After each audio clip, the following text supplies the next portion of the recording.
छोटी समितियां। वित्त एवं कर्मचारी स्टाफ समिति राजेंद्र प्रसाद। प्रत्याया क्रेशियल समिति अल्लादी कृष्णा स्वामी अय्यर। सदन समिति बी पट्टाभी सीतारमैया। कार्य संचालन समिति डॉक्टर के एम मुंशी।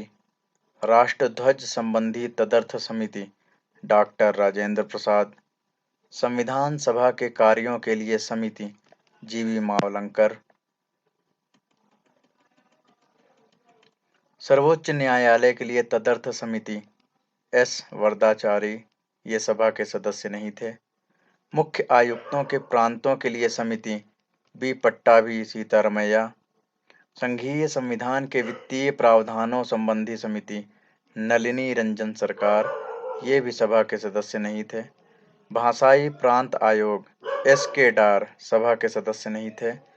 प्रारूप संविधान की जांच के लिए विशेष समिति जवाहरलाल नेहरू। प्रेस दीर्घा समिति उषा नाथ सेन। नागरिकता पर तदर्थ समिति एस वरदाचारी, ये भी सभा के सदस्य नहीं थे।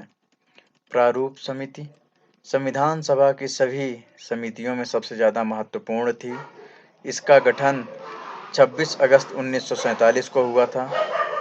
इसे नए संविधान का प्रारूप तैयार करने की जिम्मेदारी प्रदान किया गया। इसमें 7 सदस्य थे, जिनके नाम इस प्रकार हैं: डॉक्टर भीमराव अंबेडकर अध्यक्ष, एन गोपाला स्वामी अयंगर, अल्लादी कृष्ण स्वामी अय्यर, डॉक्टर के एम मुंशी, सैयद मोहम्मद सादुल्ला, एन माधव राव। इन्होंने बी एल मित्र की जगह ली, जिन्होंने स्वास्थ्य कारणों से त्यागपत्र दे दिया था। टी टी कृष्णामाचारी, इन्होंने सन 1948 में डीपी खेतान की मृत्यु के बाद उनकी जगह ली। प्रारूप समिति ने भारत के संविधान का पहला प्रारूप फरवरी 1948 में प्रकाशित किया। इसने भारत के नागरिकों को प्रारूप पर चर्चा करने और संशोधनों का प्रस्ताव देने के लिए 8 माह का समय दिया। प्रारूप समिति ने अपना दूसरा प्रारूप अक्टूबर 1948 में प्रकाशित किया। इस प्रकार प्रारूप समिति ने अपना प्रारूप तैयार करने में 6 माह से भी कम का समय लिया। इस दौरान उसकी कुल 141 बैठकें हुई।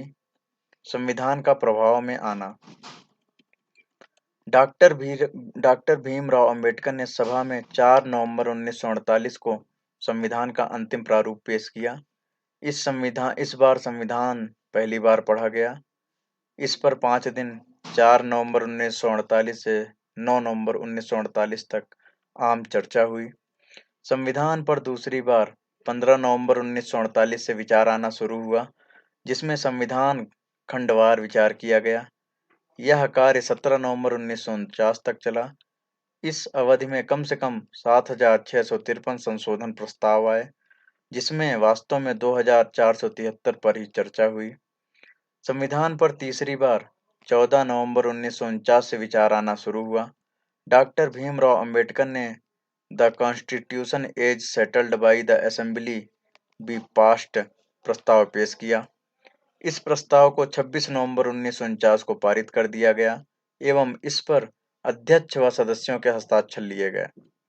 सभा में कुल 299 में से उस दिन केवल 284 सदस्य उपस्थित थे, जिन्होंने संविधान पर हस्ताक्षर किए। 26 नवंबर 1949 को अपनाए गए संविधान में प्रस्तावना 395 अनुच्छेद और 8 अनुसूचियां थीं।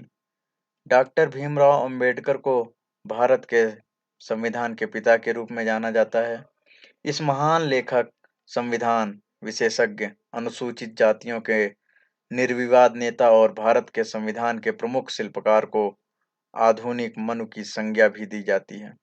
संविधान का प्रवर्तन 26 नवंबर 1949 को नागरिकता, चुनाव, संसद, अस्थायी व परिवर्तनशील नियम तथा छोटे शीर्षकों से जुड़े कुछ प्रावधान अनुच्छेद 5, 6, 7, 8, 9, 60, 324, 366, 367, 379, 380, 388, 391, 392 और 393 स्वतः लागू हो गए।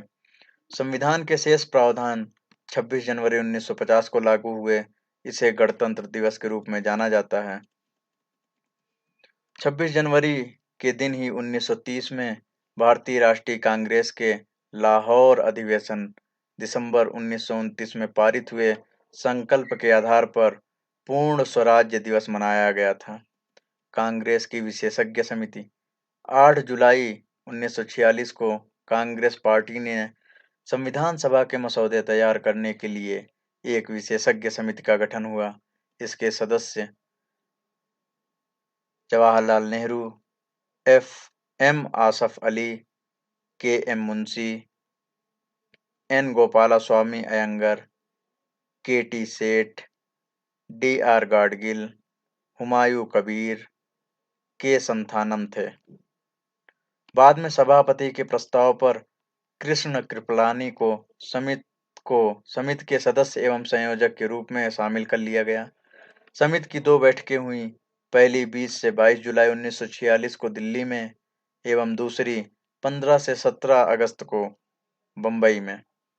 ब्रिटिश संविधानविद ग्रैनविल ऑस्टिन ने लिखा, यह कांग्रेस की विशेषज्ञ समिति थी जिसने वर्तमान संविधान की उपलब्धि तक भारत को पहुंचाया।